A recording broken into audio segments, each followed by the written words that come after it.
I'm Marlene Leroux, and I was very privileged to be trained as a music teacher. And then I taught in various schools in the Western Cape and in the Eastern Cape. And then I became a music subject advisor in the Western Cape. I'm today employed by the Artscape Theatre Centre, and I can apply my skills here. The education program at Artscape is of utmost importance. We again experience, once again, young people coming to the theatre, coming to see their set works, because everybody learns differently.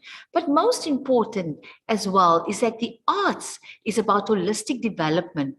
Maths and music are so intertwined because it's about logic, it's about memory, it's about discipline. And it's important that we look at the development of young people. We can't be without the arts, because the arts plays a valuable role in how we look at teamwork, how we look at how do we interact with each other. Being in the arts is not just to be a performer. There's the technical side of it. There's the sound engineering, stage management, various jobs that's in a theater. So what I want to say is that schools must take the arts curriculum very serious. Let's employ skilled people to instill the discipline of music, arts, dance in the environment of the school system. I wish you well with the conference, and I hope that the arts will be taken as important just as the other subjects. Arts should be in every single school in order for the enhancement of the curriculum, but it's important for us to look at the holistic development of a learner.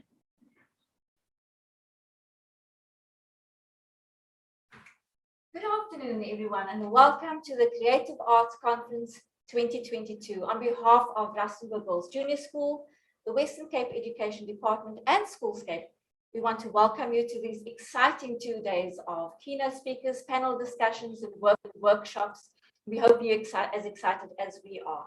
So I'm Belinda Petersen. I'm the principal at Rustenburg Girls Junior. I'm Hendrik Marais, Head of Music and Creative Arts, also at Rustenburg Girls Junior School. And I am Thapelo Phukuje. I'm the marketing specialist at Rustenburg Girls Junior. So welcome to all of you, especially our teachers. We have primary and high school teachers with us. We have specialist teachers in the creative arts, and we also have lots of generalists too.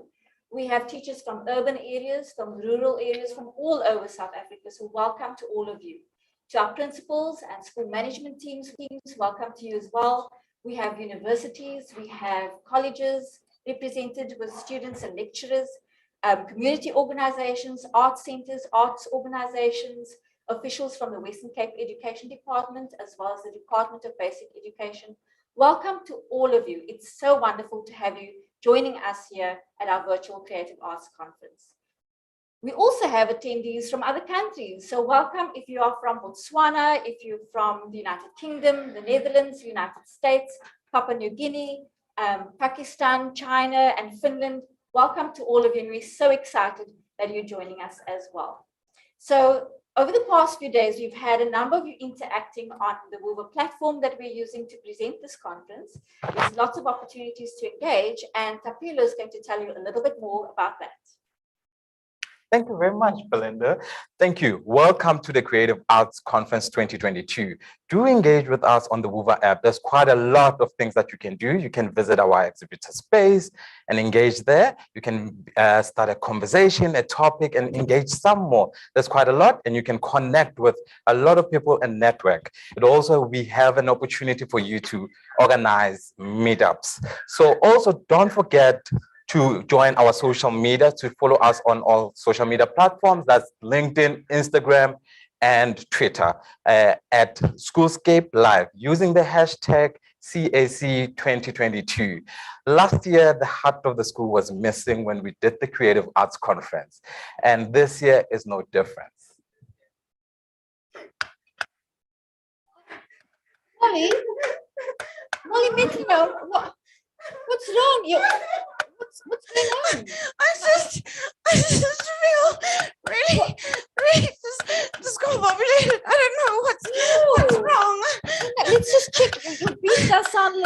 there, Molly? Molly Metronome. I think I need some help. What can we do? I don't know. I'm trying to think. What can we do? What do you think we can do? How can we help Molly?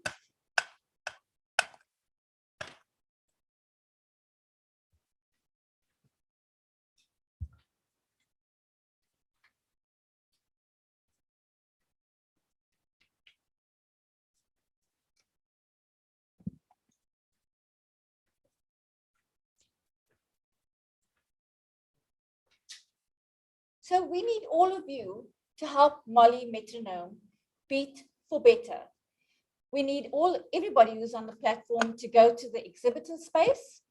You'll find the challenges booth there, and you can go and help Molly to get her beat back and to beat better.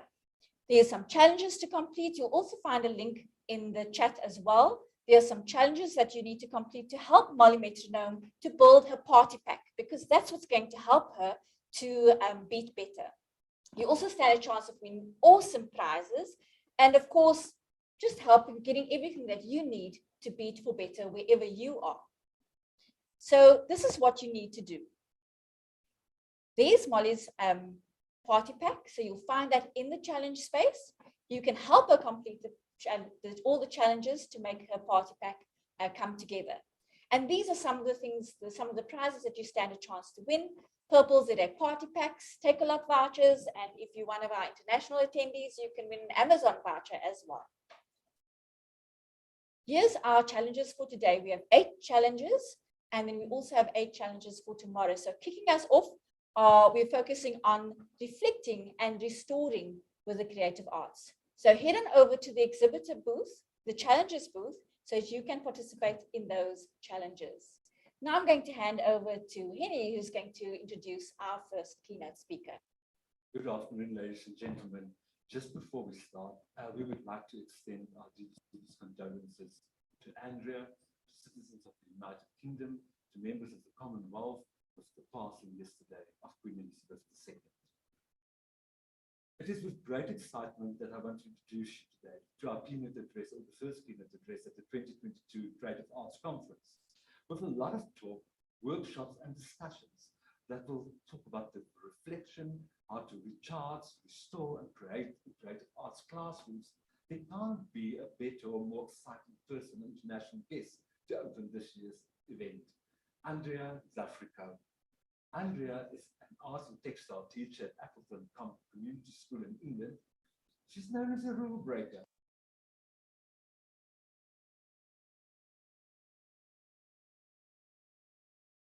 That through from Andria on the side when she gets to talk. But one thing became very clear in the eyes of the rest of the world. Here is someone that fiercely believes in the power of the arts to unlock trauma and give a new child the confidence to speak. In 2018, Andria won the prestigious Global Teachers Prize, and then in April 2021, her book, Those Who Can Teach What It Takes to Make the New Generation, was published. Andria's story is rallying in a wake-up call for everyone to show that life is really, and what is life really like about children today, and moving inside and providing the insight and the understanding of the extraordinary people that we need to shape the next generation. We are so excited to welcome Andria on this platform. A very warm good afternoon to everyone there in the conference. It's a very strange day for us in the UK, but what better therapy remedy than to share with you and to talk about the importance of the arts and the joy it brings to everyone, all our young people and our teachers as well. If you just bear with me, I've got a presentation to share with you. And fingers crossed we'll be able to work it and make everything well. Fantastic. Okay. So hopefully you could see my presentation there. I wanted to share with you the lessons that have been learned over the years. I've been teaching arts for the last 17 years in my school, and my school is based in the London Borough of Brent. And this is my room. This is where it happens. And there's something very special about classrooms, isn't it? I mean, all over the world, classrooms are places whereby there's so much potential and curiosity and excitement. And the fact that we are there as educators, providing that seed of inspiration, providing that moment where a student can get it, or the moment whereby a young person has achieved something which they're so proud of. And we've been in that journey. We started that, we've helped them to achieve that. So there's something really fulfilling about the power of the classroom and how important it is. But for me, I think I'd like to share with you, if I may, the best teachers I've ever had in my life. And my teachers are my students. And I have three stories I'd like to talk to you about my students. This first student here, his name is Alvaro. And what was really unique about Alvaro is that I learned that I must be inclusive.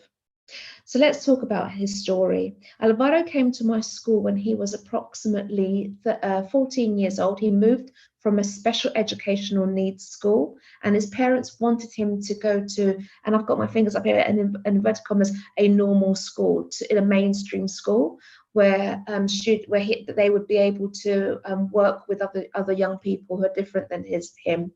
He had lots of learning challenges. One of them was that he was a selected mute, dyslexia, and lots of problems at home. When I first met his parents said to me, "Miss Zafirakou, we know that my child won't achieve a GCSE a qualification in ever, but we want him to be part of this school community so he can make friends." Now that shocked me. You know, and I was a young teacher at that time. I think I was in the profession for 2 or 3 years, and I was really shocked. A parent saying that their child could not gain a qualification. Anyway, so I was a bit stunned, and I wasn't prepared to teach Alvaro. I wasn't sure what special tips or tricks that this individual needed. Anyway, he came in on that first day. He came into that classroom and he sat down, and he was terrified. He would not remove his coat, and his hood was up. And obviously in my classroom, it was there was talking, the students were working, there was some music in the background. I went up to Alvaro and I said, "Alvaro, you're very welcome to my class. Just to get you going, whenever you're ready, there's a piece of paper in front of you. Draw the objects that you can see on the table. Just take your time, no pressure whatsoever."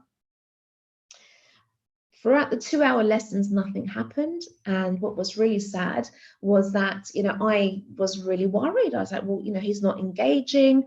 What do I do? Maybe the parents were right. Maybe he won't achieve anything. Maybe he's not destined to be able to access art.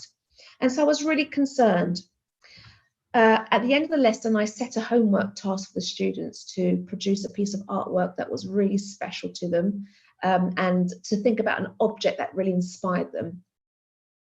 The next lesson, I collected the homework, and when I saw Alvaro, he didn't hand anything in. But at the end of the lesson, he came up to my table and very sneakily crept up whilst I was talking to some other students. And from the corner of my eye, I saw him pull out some papers, and he put them on my desk and he ran out. And I quickly ran to the table to see what he'd left me. And lo and behold, I picked up the most exquisite drawing of a bass guitar I've ever seen. It was done in the most beautiful, sensitive tonal shades. It was wonderful. And I screamed. I was like, "Oh my God, Alvaro, stop. Is this your work?" And he said, yes, it was. No, actually, he didn't say. I beg your pardon, he didn't say. He just looked at me because this wild woman was screaming at him. And I said, "Is this your work?" And then he nodded. And that was it for me. I knew that this child, there was something, he had potential. And so I quickly went to my desk and grabbed all the papers, all the objects, all the pencils, everything that I could find to make a materials packet for this child. And I gave them to him, and I gave him a list of 5 things. "I want you to do this, this, this, this. Right, do you understand? This, this, this, this. Once more, do you understand? Can you nod? Yes, do you understand?" And Alvaro, completely, you know, traumatized by this mad Greek woman talking to him, he eventually nodded, and then he rushed out of the door. 2 years later, he came back. It was examination results day, and he came in to receive his examinations grades, and he had the biggest grin on his face because he got a GCSE grade D. So he got a qualification, the only qualification he ever had, and it was his. I was a little bit upset because he was 3 marks away from a grade C, and if he had that grade C, there was an opportunity for him to take A-levels. With determination and resilience, we spoke to the head teacher who allowed Alvaro to do A-level art. And again, after 2 years, he came out with an A-level grade A in art. Alvaro left us after that, and we believe he went on to college, and he's never been back in touch with us, which is very, very sad. But what I'm hoping is that what he learned from the experience of the art room, your classroom, was the fact that he could be just like anyone else, that he had the potential, and that it didn't matter what learning challenges he may have had. We broke that ceiling in the art room, and he flew, and he achieved something which was quite remarkable. And then you have the students who, within our subjects, within the arts, they are trying so hard to communicate with us, to tell us something. And we need to make sure that we are listening, not with our ears, but with our eyes. And I want to tell you the story about Rima. Rima was what I would call a ghost child. She was a child who would do absolutely everything beautifully, perfectly in our art rooms. She was quiet. She would never cause a disturbance. She was always polite. And she was a perfect student. For her examination piece, she produced this piece of work. Now, the challenge that we had as teachers and as assessors of her work was the fact that her coursework, her body of work, which was leading up to this final piece, was completely different. It did not match. In her portfolio, in her coursework, she was studying things like organic forms, so flowers. But here we've got the most raw, distressed self-portrait of this individual. It's exquisite, but there was something very disturbing about it. At that moment, this child produced this work. When speaking to Rima, we asked her to come in, and obviously she was completely concerned that we asked her to come in. The question I said to her was, Rima, what's happening? What's going on? And then at that moment, you see the signs where as a teacher, as an adult, you dread to see, and that's the signs where a child is pulling down their sleeves at the top and is, playing with their wrists. And what came to light was the fact that Rima was self-harming, because in about 3 weeks' time, after her examinations was finished, she was going to be on a holiday whereby she would be married at the age of 16. And all she wanted to do was to become a nurse. So this piece of work was for us a cry of help from this student. Would we have seen it through any other means? I'm not sure. But thankfully, just to finish off the story, Rima, we did intervene with the services, and Rima did stay on at school, and she did stay on to do A-levels, and did not become a nurse, but did go on to become a doctor because she was extraordinarily intelligent and very capable young person. And then we have those individuals where, well, what can I say? These are the individuals. This is Alex. And Alex, when you look at your roll card, your register at the beginning of the year, you need to sit down because you're like, oh my God, I've got Alex this year. Oh my God. Because he's the one who will challenge you. He will, he's very unpredictable, and he would throw chairs around the room. Of course, he had many, many learning disabilities and challenges, social and emotional challenges as well. He wasn't able to make friends at all. So I was very concerned and almost traumatized for teaching Alex. But there was a lesson whereby I think changed his life, and that lesson was when we were studying and we were doing portraits of Picasso. And at the beginning of the lesson, what I normally do midway through a project, I always showcase each child's work by showing them to each other and saying, you know what, look at this work. We're midway through. What's going well? What does this student need to do to become even better? How can we know what advice? And then I lifted up this piece of work and in front of me, and at the back, of course, nobody put their name. So I was like, oh, come on, guys, how many times? Put your names on your work. But then all I could hear was really fantastic comments. Oh, miss, I really like the way he blended the thickness. He mixed the powder paints really well. And they're not watery, they're really thick. Miss, I like the way that he used a combination of colors. Miss, I like the way that it does look like Picasso's Weeping Woman. And as I looked around and I asked the question, whose work is this? At the back of the classroom, I saw Alex's hand just shoot up, because obviously he wasn't near the group. He was right at the back, all by himself. And then what happened then changed my life to the point whereby I was a wreck. I was sobbing. What happened then was the rest of the class, when they saw my jaw drop because it was Alex, they turned around and they cheered. They celebrated their fellow peer, their fellow student. Because this child never has that, never got that, never received that moment of praise ever, which was genuine, which was real. And it was like we just won the World Cup in the classroom. And from that moment on, I noticed a slight change in Alex. He was much more engaged. He was calmer. He was proud. He wasn't cured. He did have moments in the classroom, but teaching him was something that I really looked forward to, because he gave everything to me from that moment on. And I was really proud and honored to have him in my class. So with those stories, what do we know about the arts in education? This is why we need to protect them fiercely. We need to fiercely protect the arts in education. Okay? And of course, the arts drama, dance, music, all of those fantastic subjects which unleashes creativity in our classrooms. So we know that students from low-income families who participate in the arts are 3 times more likely to get a degree. We know that participation in the arts help young people cognitive abilities raised by 17%. We know that participation in the arts helps deliver skills and behavior that leads to children doing better in their school. I mean, isn't that wonderful? The fact that the more arts activities and opportunities that you can create in your classrooms, your students will do better. The employability of students is far higher, and they're likely to be staying in employment. And again, that's probably because of all the creative skills such as resilience, such as mastery, such as communication. I mean, this is what the arts do.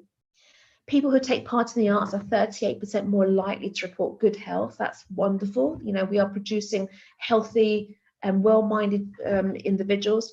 But I think the bottom one is, for me, the one that always inspires me, that students from low-income families who engage in the arts at schools are twice as likely to volunteer. So what we're doing is we're creating great citizens for our communities. We're creating people who want to help everyone else. And what a world it would be if that was the case everywhere. So you're asking how am I going to do this, Andria? Come on, how? And I just want to take this time just to remember this and to put this slide on the wall, because we need to protect ourselves as educators and sometimes go back, sometimes reflect, actually all the time reflect, and to preserve ourselves and to make sure that we are okay and we have got all the skills before we share it to somebody else. So here's that analogy of, you put your own life, your mask on first before somebody else. And so when looking at great teaching and what inspires young people, I think this is the work. This is a lovely phrase by William Arthur Ward. The mediocre teacher tells, the good teacher explains, the superior teacher demonstrates, but the great teacher inspires. We inspire, we ignite something, we change lives. And when you have a look at the definition of inspiration, the second part, the noun there that says the act of inhaling, the drawing of air of gases as in breathing, that's what we do. We create life, we create oxygen. We create those moments which bring joy and existence to our young people. We are inspirational. And that's what great teaching is about. Making young people want to do more, want to feel good about themselves. And so going back to that, you know, get that gas mask, the aeroplane mask slide there, you know, what may help to achieve that is by thinking about what inspires you. And this never fails. This slide here never fails to inspire me. And what it is I'm sure you all know what this is, but it's a cave drawing that was found in France 35,000 years before Christ. 35,000 years. And when you look at this and you look at the power of the human being, and at that time, what was important? This story, this diary, this moment of this individual's life whereby he or she drew these buffaloes or these animals running wildly, and he or she captured them beautifully with those basic materials as elements they found in the soil. I mean, if that is not inspiring, I'm not sure what is. And it always brings me goosebumps seeing this piece of work. And now I often get asked, what's the most important things that a teacher should do? You know, what is it? What is it that I need to do to become a great teacher? And I don't know the answers to everything, but I know what works for me and what works in my school. I just wanted to share them with you. So the first thing is I believe that building relationships early on with your young people is vital. Do they know what team you support? Do they know how many children you have? Do they know what your favorite chocolate bar is? You know, things like this is special because you're letting them into your life. And by doing that, they will let you into theirs and they will engage, they will open up with you. And as a result of that, you have this kindness. So kindness is something which is very, very underrated in school. Why are we not kind to our young people? Why do we have to not smile until Christmas, which is what is taught in the UK Teacher Training College? You know, what does that do? And our young people really, really now more than ever need to be secure in their mental health. And kindness is a way in which they can receive that. And just like my first story of Alvaro, the fact that his parents didn't have high expectations of what he could achieve, I didn't have high expectations of him until right at the end when I saw that guitar drawing. I mean, this was the moment. So we must have high expectations of all our children. Just because they are the same, they are the brother of the child who we taught 2 years ago who didn't end up doing anything, doesn't mean that that child has the same destiny. And every child must have a clean sheet, always aim for the top.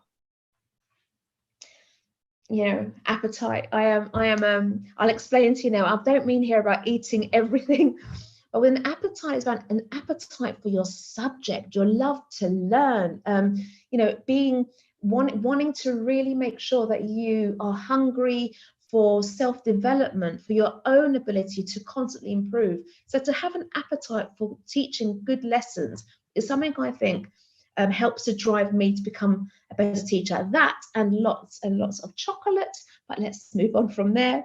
And finally, pride. You know, it's the pride we have in our work, the fact that, you know, being a perfectionist, is it a bad thing? No, it's not. It's a good thing. It's you know, we are teachers. We train hard. We make sure that we grow and inspire and are the beginning of everything for young people. We should be very proud of our profession because it's a glorious profession. So I'm hoping that you're all very proud of the schools that you're working in and with the young people that you are working with as well. And what I'm just going to do now here is just put some words up on what I feel our young people need. I think the word is, yeah, what they need. And you know, it's about and what opportunities we can start thinking about delivering in our classroom. So first of all, imagination. You know, do we give our young people the time to imagine, to go off on their own tangents, to try things for themselves, to see if that works? do we give a chance to our young people to feel? Now, this is a very strange one. I don't mean feeling as in feeling your emotions. I mean here as physical feelings, so touch, exploring media. You know, what I noticed from COVID was many of our young people, they've never, you know, they weren't able to cut. They're 11-year-olds who couldn't cut a piece of paper in a straight line. So again, going back from having a no touch, no feel zone due to COVID to now really getting them out there, feel textures. What is this? What senses have been inspired by the aspect of feel? Aspiration again, it's just making sure that they aim for the best, that they are, they all want to be footballers when they're 11 years old. Why not? You know, go for it. You know, make sure they're aspiring to that top so that they can have those dreams and those ambitions to achieve.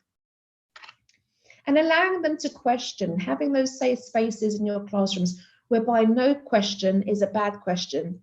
I met a new group of students on Monday. They were my year 9 groups because we started on Monday in the UK, our academic calendar. And one of the first things I said was, you know, there's no bad question. Every question is a good question. Every question might help somebody else who has the same question. And by saying that, I didn't realize, but then I had 5 different hands up. Oh, miss, can I just check something with you? Miss, is this okay? You know, so they felt comfortable by asking those questions. And okay, sometimes it will diverge into topics where you may not be comfortable in speaking about, but that's okay. That's okay. The answer to that is, you know, I'll get back to you, or I'll find somebody who may be able to help you with that. Joy and play. It is allowed in schools. It is very much allowed, and we must be advocates for this. The last time you enjoyed life, you know, the last moment of happiness you had was when you were joyful, when you were in your playful mode. And that's the same with young people. They learn so much more when they're in their playful and joyful mode. So let's not always knock these 2 words out of our curriculums. Opportunities to talk. So many of my young students have been covered with masks. And because of that, we've noticed that the oracy and the communication skills have really gone down. So now is a chance to really push that up, push up their communication levels, push up their oracy skills so that they can then be able to have very good social skills as well in their communities. Create, as you know. Identify. Fascinating, this one. How can I explain? So for this one, I would like to challenge you with a question. How often do you look at your textbooks or your resources that you're using, and do those resources and textbooks, do they have the same name as the young people you have in your class? Can the students identify with artists, cultures that you are teaching them? If not, why? Because that's how you get the buy-in. That's how young people feel really proud about themselves. And that's when the learning really takes place. And last but not least, again, kindness is again making sure that our environments are kind, that the playgrounds and social places are areas whereby we are advocating kindness and sharing and respect for every single person in the school. And what I would like to do now is very quickly to take you, can you see how my voice has just changed? And that's because of pride. I want to take you on another story of a student of mine. Now, this piece of artwork is currently hanging at the back of my office on the wall. It means a great deal to me because this artwork was created by a student of mine called Sampada, I think 10 years ago. And Sampada was the most tiniest thing you've ever seen in your entire life. She was a beautiful little Nepalese young lady. She was at least 1 foot shorter than anyone else in her class, and she had the biggest glasses, black frame glasses, stunning little child. I could not stop her from drawing teeny tiny motifs in her sketchbook. Every lesson I was like, come on, Sampada, draw big, scale up, fill the whole page. She would giggle and go back to her tiny, tiny, tiny little drawings. On her GCSE examination day, again, it's always on these days, But my jaw dropped because in she came, Sampada, carrying a piece of MDF board 1 by 1 meters. And I was looking at her and she goes, Miss, where can I set up for my exam? And I just cleared everything. I you can set up here. What are you going to do? She goes, Miss, I've got an idea. And I was like, okay, great. And I left her to it. And at the end of the exam, she produced this work. And I was so proud of her because she really pushed out of her comfort zone and created a really successful, beautiful piece. But then she contacted me about 3 years ago, out of the blue, as they do. They still call you Miss, don't they? It doesn't matter how old you are, but they'll call you Miss. And she said to me, Miss, I've got some great news. And this is the first time I've heard of Sampada. Miss, I've been selected to be in a British TV program called The Great Pottery Throwdown. This is just like the Bake Off that we have, but it's a competition with artists who work with clay. And there is my girl there. There she is. She was a member of this team who were competing against each other to get the prize of being the best pottery throwdown contestant. So God, if that doesn't make you proud to be a teacher, then I don't know what will. And so what's the lessons learned? If I was to reflect, this is it. And this is what we must hold in us, because I know it's very challenging for teachers of the arts and just teachers in this community. But I'd like to share this with you because this, I found this on social media, and when I read this, my heart just went up. So engineers, they make bridges, artists make paintings, but scientists make rockets, but teachers make them all. So we make all of these fantastic professions, and that's what teaching is all about. So thank you so much, colleagues, for your time. I hope that was useful. I hope it was inspiring and it didn't bore you too much. Thank you.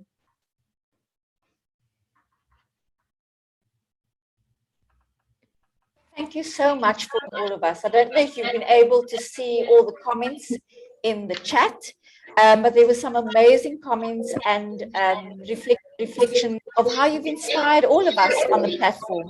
I'll just share some of that with you. And I just want to say, Alex, your painting inspired me to wear this hat. And as some of the attendees said, there are many Alexes in our classrooms. And so thank you for inspiring us with that. You mentioned that arts gives the children a chance to speak out, a voice to speak out. You spoke about how powerful the arts is. There was a comment in the chat about the power of the arts cannot be undermined. Every child gets accepted in the art room.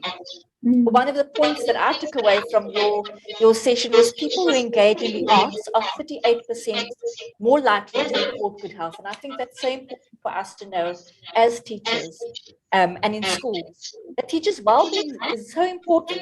It's necessary for us to step back. It's necessary for us to reflect and really to share the human behind the teacher. Thank you so much for inspiring us with those words. And obviously, not forgetting joy and play. I think that's absolutely essential in all our classrooms across the world to remember that joy and play is so important. So Andria, thank you so much for sharing your words of wisdom and your beautiful stories. It's so inspiring. Thank you very much. It's my pleasure. We know Thank that you some very of our much. attendees have been struggling a little bit with sound or other issues. There is a link in the chat as well as in the events description to YouTube. There's a link there. So if you're struggling, you can just log on to YouTube and enjoy the conference from there. And also a reminder that if you are in South Africa and you will be getting load shedding throughout this conference, we are recording all the sessions. They will be available on the Google platform for you to watch on demand. Also, we've had some questions around attendance registers. We don't have an attendance register, but we will receive a certificate. A form link will be shared with you tomorrow, where you can fill in that form and you will receive your certificate after the conference. Now we're going to hear from Karen Dudley, our next keynote speaker. Karen Dudley is part of the Western Cape Education Department. She is the Director of Curriculum Development in General Education and Training. Ms. Dudley has served education for more than 3 decades in numerous capacities. Her vision is to constantly focus on the improvement of learning and teaching environments and to build strong, respectful relationships of trust and support. In 2020, the Mail and Guardian named her as one of the 50 most powerful women in South Africa. And so we are so excited and privileged to have Karen Dudley sharing with us today. Over to you. I am delighted to welcome all of you here, ladies and gentlemen, to our creative arts colleagues, our partners, critical friends, but most importantly, our teachers to the 2022 Creative Arts Conference. My name is Karen Dudley, and on behalf of the Western Cape Education Department, I would like to extend our warmest welcome and good wishes to all of you. Congratulations as well. I really want to take note of this one, ladies and gentlemen, to the visionary Rustenburg Girls Junior School, in partnership with Schoolscape, who are hosting this groundbreaking conference with the Western Cape Education Department, in particular the GET Curriculum Directorate. And then it would be remiss of me if I did not, and it is my real delight to be able to say a special word of gratitude to someone who I have great respect for, whom I admire as a woman and as a leader, the headmistress of Rustenburg Girls, Miss Belinda Petersen, of Rustenburg Girls Junior, as well as a very good and respected friend, Mr. Hendrik Marais, who is head of music and special subjects, as well as to the rest of the team as well, for the initiative to once again host a conference on creative arts and how we can improve the quality of teaching and learning for every learner in every classroom, in every school within the Western Cape, as well as in the broader South Africa.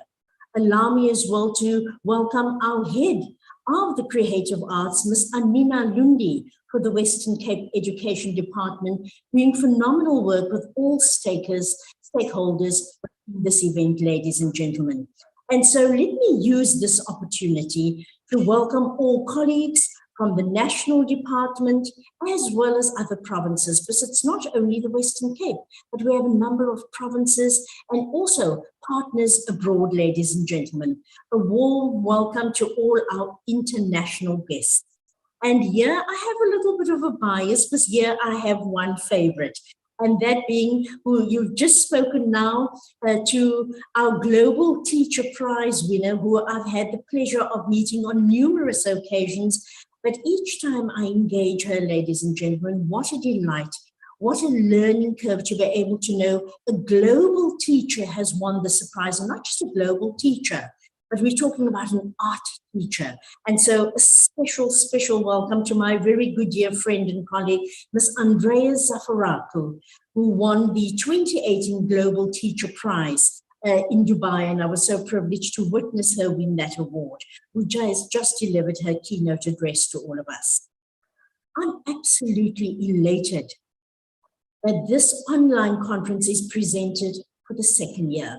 And all fingers crossed, I have a feeling there's going to be a third year as well.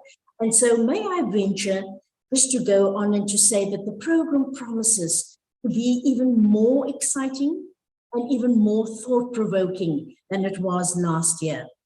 And it will surely extend our understanding of how the arts can help us to be able to, and I want to emphasize, how it will help us to reflect, to restore, and more importantly, to recharge, and ultimately create a better, improved, and more functional schooling system for all our children. The program of this year's Creative Arts Conference is supporting many of the CMAC approaches of the Western Cape Education Department. Now, what does this acronym CMAC mean? Ladies and gentlemen, we're looking at the S for science, T for technology, E, engineering, A, with a capital A, the arts, mathematics, agriculture, and coding and robotics. And so you might have heard of STEM, but in the Western Cape, we're talking about STEAM, because we realize we're developing learners holistically. And all of those aspects within STEAM and the subjects I've made reference to forms part of the holistic development of our learners. And so according to this approach, ladies and gentlemen, the arts plays a critical and a crucial role, to develop, as I said, our learners holistically. And so I therefore believe that this conference is critical in supporting arts education in our schools, to uplift our teachers, and to uplift the arts at the same time. Through this conference, all educators have the opportunity to connect, to share best practices, and to enhance their learning experiences, not only for themselves, but ultimately for the impact that they are going to have on all of our learners. So the theme for this year, for 2022, Creative Arts Conference, is The Beat Goes On. You heard me correct. Let me repeat that. The theme for the 2022 Creative Arts Conference is The Beat Goes On. And so maybe next year it will be The Beat Goes On and On. And so the purpose of arts education is not only to produce artists, that is but one of it, ladies and gentlemen, but the true purpose at the end of the day of arts education is to develop a complete human being. And I think that's what's so important here. Complete in the sense of being capable of leading successful as well as productive lives in a free society. Colleagues, this program is going to bring about a revolution in your practice as a creative arts teacher, as an art practitioner. And if you haven't been part of it this last year, at the end, when you have to do the reflection, you will say, Karen, you were quite right. I feel restored, I feel re-energized, and it has brought about a revolution in my thinking, in my pedagogy, in my practice.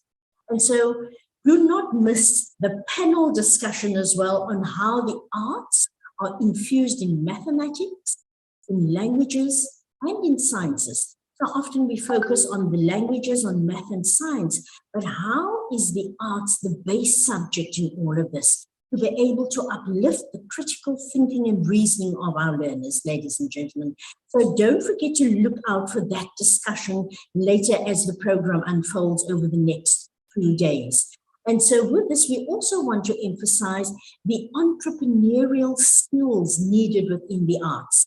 That as the art, we do know that it is a form of careers as well, but how do we prepare our learners and how do we co-create with our EMS teacher to be able to develop that particular skill? For me, that's very important. These are interesting keynote addresses presented by arts education experts from Finland, from England, and from the USA. These are sessions from Indigenous storytelling, African dance, to TikTok online learning. The school concert and its benefits project-based learning in the arts are to integrate the performing arts in a meaningful manner. This, to name but a few, are what you can expect today, ladies and gentlemen, as well as tomorrow. So what a program we have in store for you. So without further ado, ladies and gentlemen, let the show begin. Let the curtain rise on the 2022 Creative Arts Conference, and let us reflect, restore, recharge, but most of all, let us create. Enjoy the next 2 days with us as we partner and we co-create the Creative Arts Conference of 2022. Let the beat go on. Thank you so much, and thank you for spending your time and sharing with us. And so let us go out and create and restore 2022 Creative Arts Conference. Thank you. Art is important. It helps me to perceive the world in a completely different way after doing art. I also find that the way I do my art or any kind of art helps to influence my day-to-day activities and my life. And I often find that my life is influenced and put into my art. And it's incredible to see that. Often I find that my opinions and my focus is a lot sharper after doing art, and my observation skills are much, much clearer. I've often also found that you can form lifetime bonds and relationships with people after doing art. And it's so, so incredible to have that relationship with people who can really appreciate art with you.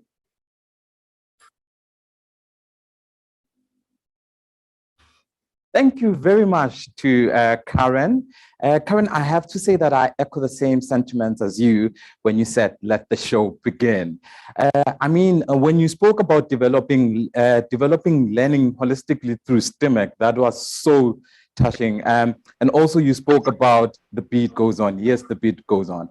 Now, thank you very much to Anna as well. You could just see with a smile, with a glow, that she's speaking about something that she loves, the art.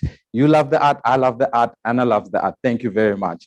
Okay, let's speak about, thank you very much. We see everyone who's engaging with regards to Beats for Better. Thank you very much. Do visit our exhibitor space and engage some more with us, get into that moment and enjoy with us. Thank you very much. And now we're going to be introducing our next keynote speaker, Hanneke. Hanneke is a creator of Buzz, the Buzz teaching method, teacher training courses, the Buzz TV show for kids, the Buzz music, the Buzz podcast for kids. Hanneke founded the Buzz Foundation NPO in 2018, which offers the same services as the Buzz for less fortunate communities across South Africa. She oversees and has personally custom developed all operation system for the unique organization. Hi, Hanneke, welcome. Hi, thank you so much. And thank you for that kind introduction. Thanks, everyone. It's such a privilege to be with you here this afternoon and to have listened to the inspirational words of Andria and also Karen. Thank you. Thank you for having me here. I'd like to chat to you today from my heart and begin by saying, I love children, especially the littlest ones, above anything else in the world. What I love the most about kids is their ability to be completely in the present, in the now, their sincerity, their way of trusting themselves and their confidence, and just their inherent energy. I do worry for them. I do worry for the future that we are leaving for this next generation. There are some pretty major global problems that they might need to solve when they are grown up. I worry whether access to things like clean water, nature, air to breathe, employment, the ability to provide a home for them and their families might be the exception and not the norm. In a world where it's impossible for me, for you, for us to solve these problems on behalf of our children, what can we do? What should we do? I would like to argue that it is imperative and our responsibility to equip our children to be able to solve these problems for a future where they can survive, not only survive, but thrive. Now, how do we predict this future? It's almost impossible, judging by the very recent past. The very recent past has been a breakneck speed. The pace of human development has been unlike anything else we've seen in human history. I started schooling in 1990. The home computer was literally an unfathomable idea. And today, hundreds of us are using it to chat to each other in cyberspace. I mean, the first iteration of the brick mobile cell phone was more than half a decade away. And today, when I was born, the word social and media was probably never used together. Today, we need a social media strategy, a presence, never mind, we've hopped all the way into the metaverse. I can't keep up. And it's impossible to foresee what's coming next. It's exciting and a little bit frightening, but surely not able for us to predict exactly what problems our children might need to solve in the future. Future-proofing our children means that we must actively invest in their ability to be able to generate new and original thoughts and ideas. So my best guess and argument is the most sought after skill for the future, and I think you'll agree with me because we're here on this shared platform, the most sought after skill for the future is going to be creativity. Let's sound the alarm. Now, creativity sits as the crown jewel in a set of skills that now researchers in the academic education space are starting to refer to as 21st century skills. And other 21st century skills include things like innovation, collaboration, critical thinking, communication skills. And now, if these are the most crucial skills for our children to survive in a future we cannot begin to imagine, then us as teachers and potentially parents urgently and naturally want to know, how can I make sure that my child has these skills for their future? I want to tell you a little story. This happens to be true. In 1968, two doctors, Dr. George Land and Beth Jarman, they developed a test for NASA. The purpose of this test was to find the most genius people in the world so that NASA could employ them as scientists and engineers so that they can continue to be the wonderful, incredible organization they are for the world. It was successful, and they were able to find and generate creative geniuses.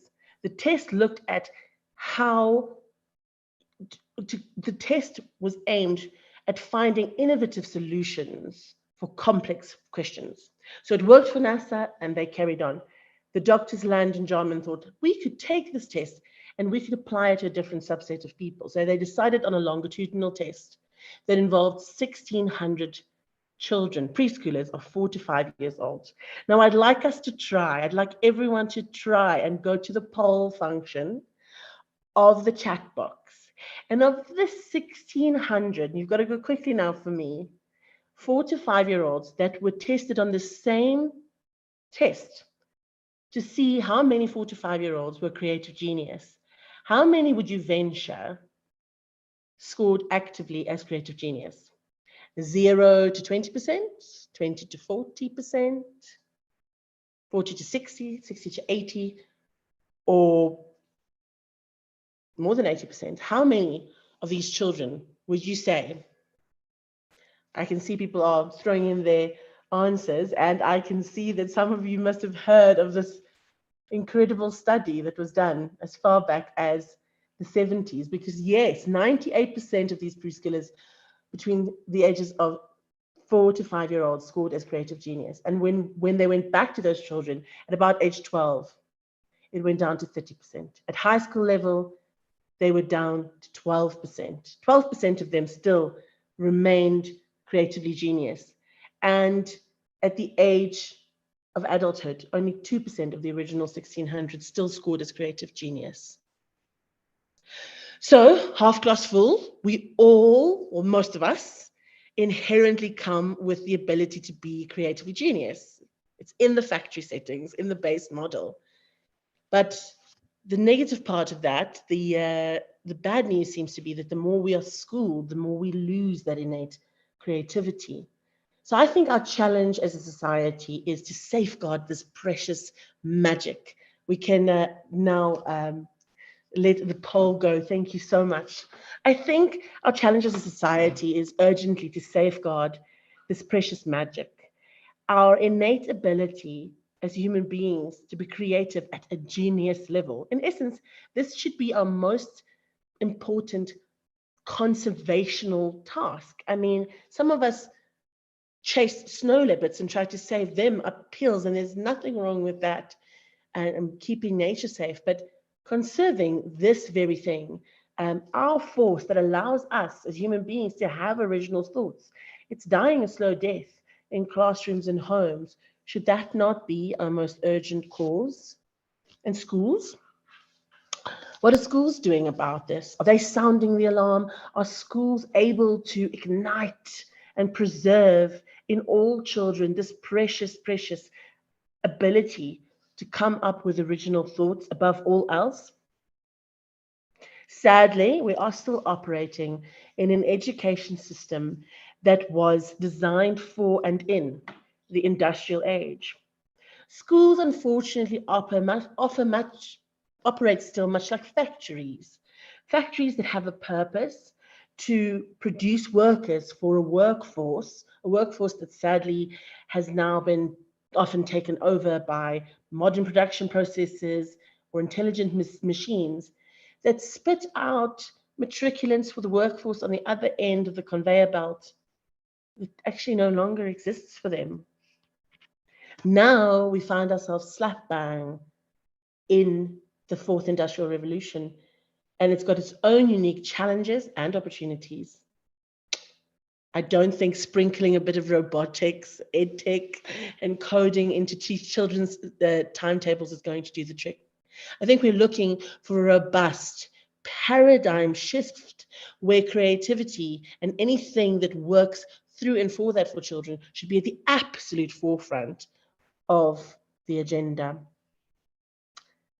We need to make sure that the infinite potential for children's creative genius is harnessed above all else. Do you know how I know that schools are not up to speed when it comes to the arts? What is the telltale sign for me? It's the way they treat the arts. And sorry, I don't mean how they treat visual arts, because painting is not necessarily that difficult, but it's how they treat, how the institution of education treats the performing arts. And I don't mean by that a little nursery rhyme here and a story there. I'm talking about the performing arts that's been for far too long relegated unnaturally out of the learning environment. And it's sitting shining on the extracurricular shelf. In my opinion, it should be front and center, absolutely curricular, used as a toolkit, a learning toolkit for teachers to help them teach. And why should performing arts be front and center? I'm just wondering, how else are we going to access this most crucial ingredient for human development? Imagination. Legendary Sir Ken Robinson, also my absolute academic crush and the man who I find most inspiring in my work, said this most beautiful quote: imagination is the basis of everything that is uniquely and distinctly human. It is the basis of language, the arts, the sciences, systems of philosophy, and all the vast intricacies of human culture. Yet we relegate imagination to spare time and story time if we have time. And we do that at our peril. The race for the future is still on. New problems need to be solved. It should be our highest priority, imagination. Above all else, yes. Above maths and sciences, I might be cheeky, but I say yes, because without imagination, we cannot utilize maths and sciences properly. We cannot utilize maths and science to its full potential without that sprinkling, that magic of imagination. We are encouraged by what the Department of Basic Education says that it wants to do in South Africa in terms of the curriculum assessment policy statement. We're just not seeing it implemented very effectively on the ground when we work in schools and with teachers. Now, DBE's CAPS says that all children should, especially in life skills, be exposed to visual art, movement, drama, and music in order to develop as creative and imaginative individual. What a wonderful ideal. But it's precisely at this point when we deal with teachers that they get overwhelmed. It's at this point that they say, yes, yes, yes, I agree. I want to teach in this way, but I feel ill-equipped. I feel under-resourced. I feel under-trained. I don't know how to do this. They're overstretched. They need a roadmap. They need a roadmap if they are to be asked to deliver in this new paradigm for education. So for the last 20 years in my personal capacity and the last 10 in my beautiful Buzz organization, I've been trying to work on a roadmap and to test it for teachers. My passion is to intentionally marry education and art so that we can reach CAPS compliance, but we can give teachers the tools to energize their learning and make it more fun for both the teachers and the students. The roadmap must be simple. It must feel easy. It mustn't feel like more work. Teachers are already overstretched. And the goal of our work is certainly also to reach the children. I believe that learning that is fun is learning that will last. When teachers teach with the aid of a performing arts toolkit, they will reach more children, or actually they will lose less children. Many children do not learn very well in the traditional education environment. They need to learn to move. They need an embodied thinking. And there's such agreement in the research environment around education at the moment. We know it has been proven. Children, especially little ones, learn so much better when the full body is involved and all the senses are stimulated. Now, there are many pedagogical tools and there are many modalities that can be used, but in our organization, our weapons of choice is drama, dance, and singing, our pedagogical tools. Simple drama and improv games and exercises, they have a significant outcome on a kid's ability to think outside the box and to problem solve. Special movement exercises, they can deliver results that were previously assigned to occupational therapists. Spatial awareness, gross motor skills, midline crossing, rhythm, everything improves, which of course spills out to the rest of the learning. Poetry, song, fun cognitive games, these are proved to expand vocabulary and communication skills. 21st century skills get developed and arts-based tools are applied for learning. Now I'm going to try something. Because of this format, we decided to show you an internal private teacher training video that we would use if we were to train you and your staff. It is imperfect, but it's going to try and paint a picture of how you can do this and potentially give you just a few secret tools to use. This is used for, we use grown-ups, training grown-ups who will then work with children. Let's give it a go, a quick 90-second video. When I say I'm in charge with my big buzz voice and I put my hands up like this and I say I'm in charge, I want you to look at me and copy exactly what I'm doing. Everybody say got it? Got it. Right, and I'm in charge. And zoom, zoom, zoom, zoom, zoom, zoom. Your turn. Zoom, zoom, zoom, zoom. And you're up. Well done. And I'm in charge. Shake, shake, shaky, shake, shake, shaky, shake, shake, shaky, shake, shake, shaky, shake, shake, shaky. And I'm in charge. Well done. Now, if I clap on top of your head like this, I want you to scream, I'm in charge, and we are going to look at exactly what the person is doing. Everybody say, got it? Got it. But only if I clap on top of your head. What are you going to say first? I'm in charge. And then you're going to do your action. Everybody say, we are superstars. We are superstars. Okay, okay. And I'm in charge. Zoom, zoom, zoom, zoom, zoom, zoom, zoom, zoom, zoom. I'm in charge. Wobble, wobble, wobble, wobble, wobble, wobble, wobble, wobble. I'm in charge. Yeah. Yeah. In your panty, panty, panty, panty. I'm in charge. Whoa, whoa, whoa, whoa, whoa, whoa, whoa, whoa. I'm in charge. Dang, dang, dang, dang, dang, dang, dang, dang, dang, dang, dang, dang.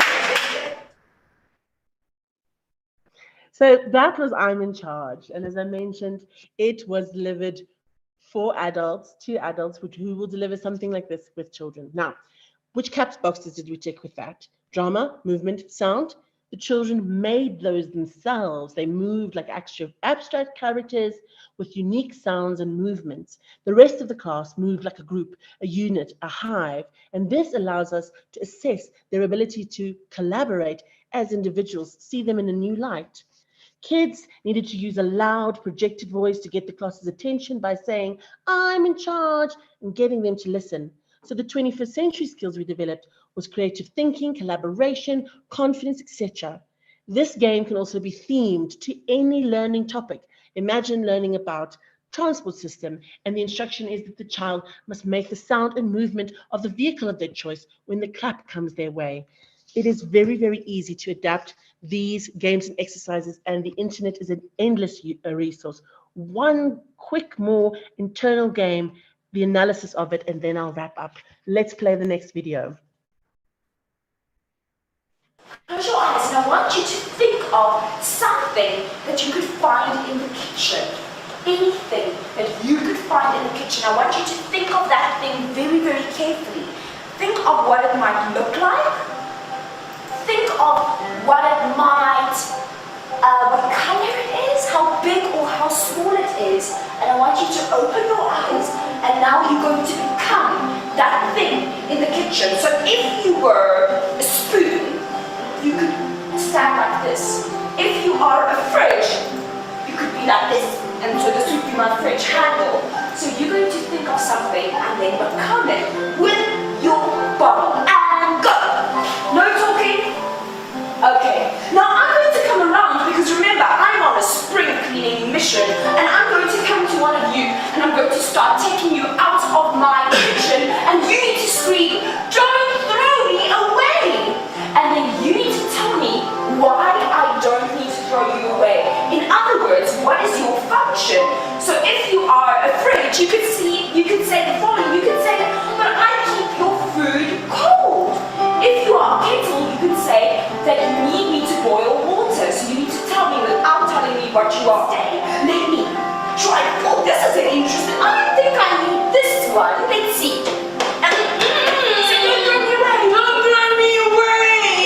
Not? Why do I need you? Because your bread would be boring without me. Are you a toaster? Yeah! I definitely need a toaster. Let's try over here. I don't think I need one of this. Let me throw it away. Don't throw me away! Why not? Because you need me to make your water hot. Are you a kettle? Yes. Oh, this is a very interesting shaped kettle. I definitely need you. So don't throw me away. It's another buzz exercise. Don't throw me away. Another buzz exercise, mainly on the internet. We'd love to teach you all of them. Lots of things happening there. Abstract thinking in full swing, out-the-box thinking. Children are becoming inanimate objects and they're doing character play. They have an opportunity to describe objects' function, naming it. The aim of an exercise like that is to actively build and explore their creative and descriptive vocabulary. So it is our responsibility to teach for every type of child. The exercises give those children struggling in traditional settings an opportunity to shine. With small adjustments, these games can be played with any age range. One of my favorite actors, Ethan Hawke, in a beautiful recent TED Talk said, "If you want to help your community, you must express yourself. To express yourself, you have to know yourself." And the arts offer that tool. It allows us to deeply know ourselves, trust our own ideas, our intuition, and grow confident exponentially. That's when art is not a luxury, Hanneke? It's sustenance. I'm wrapping up. Hanneke, thank you so much. Unfortunately, we've run out of time and I know our workshop presenters are waiting. And I just want to say thank you so much to you for bringing learning and the arts alive through Buzz. You spoke about Ken Robinson. He's my academic crush as well. I just love what he speaks about in his book, Creative Schools, and his talk about that schools are killing creativity. And so thank you for inspiring us again to engage in a robust paradigm shift you mentioned there, and that performing arts should be the toolkit that we as teachers use in our classroom. So thank you so much. Abigail said in the chat, your passion on this topic makes me excited and inspired. So thank you so much for sharing with us about Buzz. And to our attendees, I know we've had quite a lot of questions in the chat about Buzz. Buzz is actually in our exhibitor space, so they've got a booth there. So if you want to learn more about Buzz and engage with them, please hop onto the exhibitor booth to find out more. And don't forget that Molly Metronome, my dear friend, thank you to all of you helping Molly Metronome with your party packs and all the challenges that you're completing. Keep going with that. We're now going to head over into our workshop spaces. We have 3 workshops that are happening. Arts for Health by Spiel Collective, The Teacher as Artist by Timbile Shuma, and the Butterfly Arts Project by Zaid Philander. If you're struggling to find your workshop, go to the agenda click on the workshop that you'd like to attend and you will enter the workshop space.